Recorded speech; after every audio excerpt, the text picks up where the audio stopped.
سلام عرض می کنم خدمت همه شما همراهان همیشگی کانال کاشفی CMB. امروز در خدمت شما هستم با آموزش ایردراپ سرتیک، یک پروژه‌ای که مربوط است به بحث امنیتی و در واقع روی بحث KYC و امنیت پروژه‌های دیگه کار میکنم. داخل این در واقع ویدیو قصد دارم که نحوه ایردراپ زنی و انجام دادن تسک های روزانه روی پروژه سرتیکو به شما آموزش بدم. یه لینکی داخل کانال قرار میدم که از طریق این لینک وارد سایت میشید. وقتی که وارد سایت شدید با همچین منوی مواجه میشید. اولین کاری که باید بکنید، خب داخل سایت باید ثبت نام انجام بدید. روی ساین اپ این بالا کلیک میکنید و از طریق ایمیل خودتون ثبت نام رو انجام میدید. یعنی در واقع شما برای ثبت نام کردن داخل این سایت نیاز به یک دونه ایمیل دارین در وهله اول. حالا در آینده بحث کیف پول و هر چی دیگه ای که باشه رو خدمت شما آموزش میدم. بعد از اینکه ثبت نام خودتون رو انجام دادین، یه قسمت پروفایل داره که اونجا پروفایل رو هم تکمیل بکنید. بحث کانکت کردن دیسکورد، توییتر و تلگرام و غیره هست که چیزی نیست که قرار باشه من داخل این آموزش وقت شما رو بگیرم. لحظه‌ای که ثبت نام خودتون رو انجام دادید، این منویی هست که در واقع شما دارید. از این قسمت سمت چپ، منوی سمت چپ، کویست رو انتخاب میکنید و بعد به بخش دیلی تسک میدید. زمانی که روی دیلی تسک کلیک بکنید وارد این صفحه میشید و باید تسک های روزانه رو انجام بدید. بعد از اینکه شما وارد بخش دیلی تسک شدین، یه سری وظایف روزانه هست که اینا رو میتونید هر روز بیاید انجام بدید. تسک های خیلی ساده است، 5 تا کلا تسک هست که بهتون نحوه زدن تسک ها رو الان آموزش میدم. این تسک ها رو انجام میدید و در واقع امتیاز روزانه رو دریافت میکنید. اولین بخش مربوط هست به دیلی لاگینگ، یعنی شما در واقع به صورت روزانه ورود کردید به سایت. روی کلایم ضربه میزنید. بعد از اینکه روی کلایم ضربه زدید، این در واقع پیام برای شما میاد که باید وریفای بکنید. تیکش رو میزنید و وریفای برای شما انجام میشه. بعد از اون امتیاز مربوط به دیلی لاگین رو شما دریافت میکنید و کلایم میشه و تیکش این بالا میخوره. قسمت بعدی مربوط هست به این که شما میگه باید 2 تا پروژه رو بازدید بکنید. از 2 پروژه‌ای که داخل این بخش هست بازدید بکنید. روی گو کلیک میکنید و پروژه های مختلفی رو میبینید. روی هر کدوم که دوست داشتید ضربه میزنید و وارد در واقع اون پروژه میشید. عنوان مثال من این پروژه رو انتخاب کردم.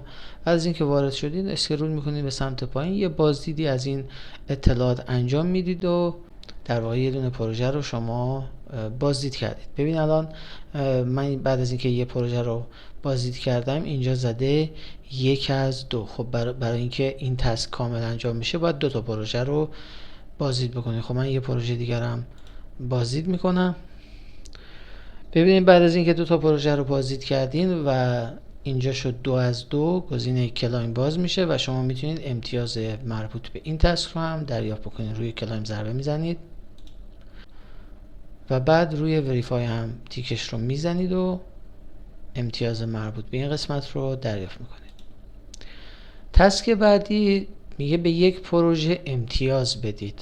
یعنی شما یک پروژه رو انتخاب میکنید و یه امتیازی به اون پروژه میدید. روی گو ضربه میزنید. هر کدوم از این پروژه ها رو که دوست داشتید انتخاب میکنید. من یه پروژه رو انتخاب میکنم.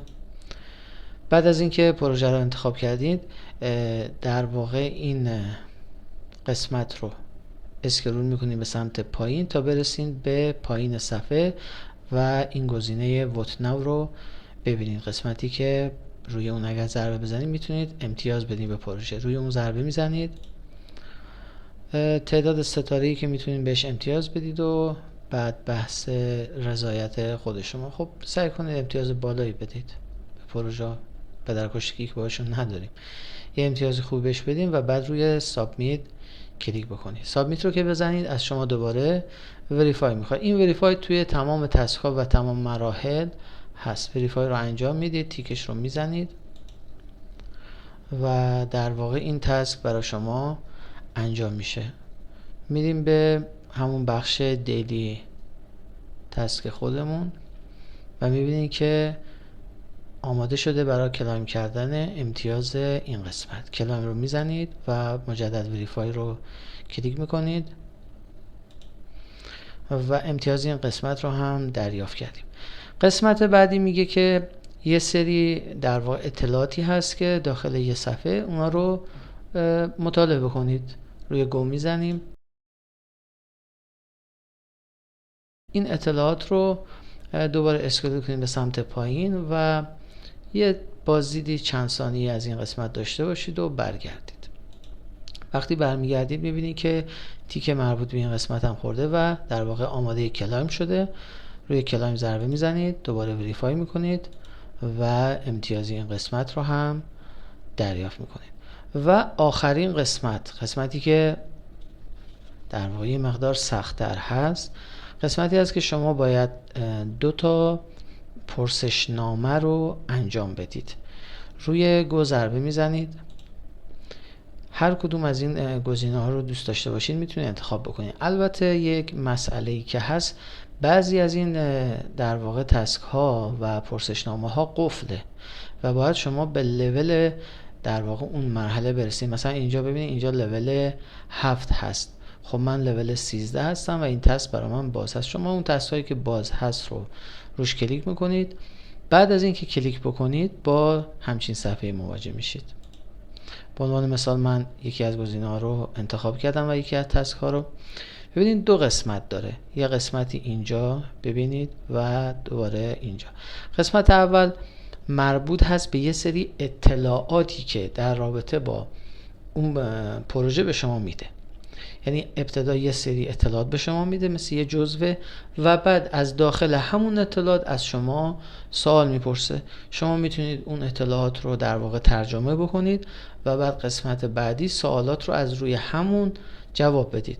خب کار سختی هست برای کسایی که تسلط به زبان انگلیسی ندارن و یا اینکه بخوان ترجمه رو انجام بدن. من اینجا بهتون میگم که با آیدی پشتیبانی که الان براتون تایپ شد یک پیام بدید. من جواب تمام تسک ها رو و سوالات رو برای شما میفرستم. یعنی کسایی که میخوان واقعا انجام بدن به این آیدی پشتیبانی پیام بدن و جواب تمام تسک ها رو یک جا من براشون میفرستم.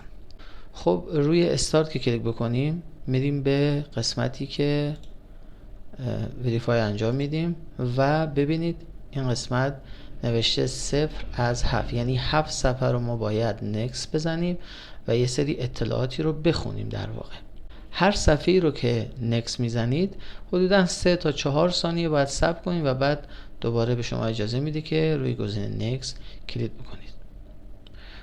تمام این صفحات رو نکس میزنم من تا برسیم به مرحله آخر. خب ببینید بعد از اینکه تمام صفحات رو ما خوندیم 2 تا سوال داره اینجا زده. 2 تا سوال برای شما مطرح میشه، سوال اول و سوال دوم. خب جواب سوالا رو شما اگر مطالعه کرده باشید میتونید بدید و یا از پشتیبانی میتونید که درخواست کنید که جواب تمام سوالات برای شما ارسال بشه. جواب مد نظر رو انتخاب میکنید و بعد روی چک کلیک میکنید. خب ببینید وقتی که 2 تا سوال رو جواب دادین، بعضی از تسک ها 4 تا سوال داره، بعضیا 2 تا. در مجموع سوالات رو که جواب بدید، درست جواب بدید، وارد در واقع این صفحه میشید و امتیاز اون بخش رو دریافت میکنید. فقط یه نکته بهتون بگم، این بالا اگر ببینید من مثلا یه قلب دارم. وقتی یه سوالی رو اشتباه جواب میدین یه قلب از قلب های شما کم میشه. شما 4 تا قلب دارید، میتونید که از قلب هاتون استفاده کنید اگر اشتباه جواب بدید. البته اونایی که جواب سوالات رو بگیرن از ما خب دلیلی نداره که اشتباه جواب بدن و اگر در نهایت سوالی رو هم اشتباه جواب دادید میتونید 5 عدد از این جمع های خودتون رو پرداخت بکنید و مجدد سوال رو جواب بدید. ببینید اینجا من الان یه دونه از در واقع تسک ها رو انجام دادم و اینجا خورده 1 از 2.